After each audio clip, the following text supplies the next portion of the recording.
Calendar. Calendar एक ऐसा table है जो हमें साल में मौजूद दिन, महीने, हफ्ते की मालूमात फराहम करता है।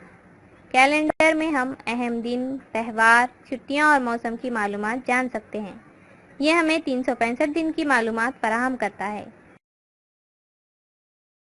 कैलेंडर में 12 महीने होते हैं।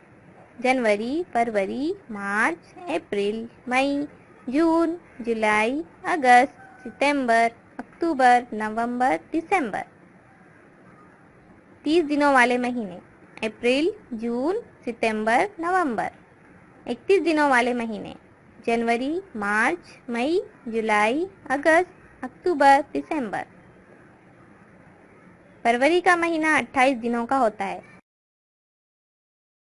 जिस साल फरवरी के महीने में 29 दिन होते हैं उसे लीप साल कहते हैं। लीप साल में 366 दिन होते हैं। हर 4 साल बाद फरवरी का महीना 29 दिन का होता है। इन 12 महीनों में 52 हफ्ते होते हैं।